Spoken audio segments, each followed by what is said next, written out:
بسم اللہ الرحمن الرحیم ان الحمد للہ والصلاة والسلام علی من لا نبی بعدہ۔ عقیدہ ختم نبوت کے بارے میں جو 200 احادیث آتی ہیں، ان 200 احادیث میں سے 32ویں حدیث مبارکہ کو بیان کیا جا رہا ہے۔ یہ حدیث مبارکہ کے راوی حضرت عبداللہ بن ثابت رضی اللہ تعالیٰ عنہ ہیں۔ یہ حدیث مبارکہ المسند للامام احمد بن حنبل رحمہ اللہ کے مسند میں ہے، جلد نمبر 9 ہے، صفحہ نمبر 499 ہے۔ حضرت عبداللہ بن ثابت رضی اللہ تعالیٰ عنہ فرماتے ہیں کہ جاء عمر بن الخطاب، عمر بن خطاب رضی اللہ تعالیٰ عنہ کے پاس آئے، نبی پاک صلی اللہ علیہ وسلم کی خدمت میں آئے۔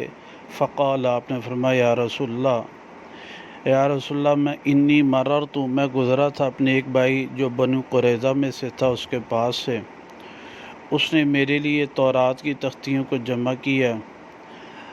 الا اعرضھا، کیا میں پیش کر دوں اس کو آپ پر؟ فتغیر وجہ رسول اللہ صلی اللہ علیہ وسلم، آپ علیہ الصلوۃ والسلام کا چہرہ انور متغیر ہو گیا۔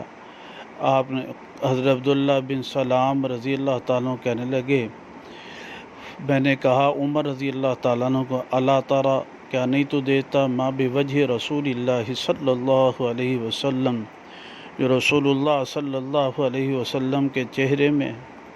فقال عمر رضی اللہ تعالیٰ کہنے لگے، رضینا باللہ ربا وبالاسلام دینا وبمحمد صلی اللہ علیہ وسلم رسولا، کہ ہم راضی ہو گئے رب ہونے کے اعتبار سے اللہ کے ساتھ، دین اسلام پر، اور رسول اللہ صلی اللہ علیہ وسلم کے پیغمبر ہونے کے نام پر۔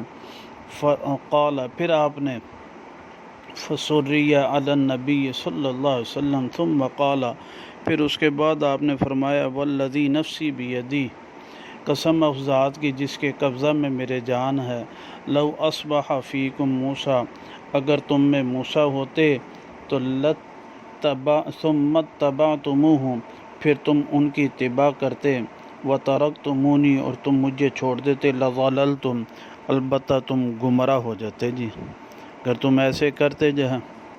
اور پھر فرمایا، انکم حظی من الامم وانا حظکم من النبیین، جو ہے تم تمام امتوں میں سے میرا حصہ ہو جی، اور وانا حظکم من النبیین، اور میں تمام انبیاء میں سے تمہارا حصہ ہوں جو ہے۔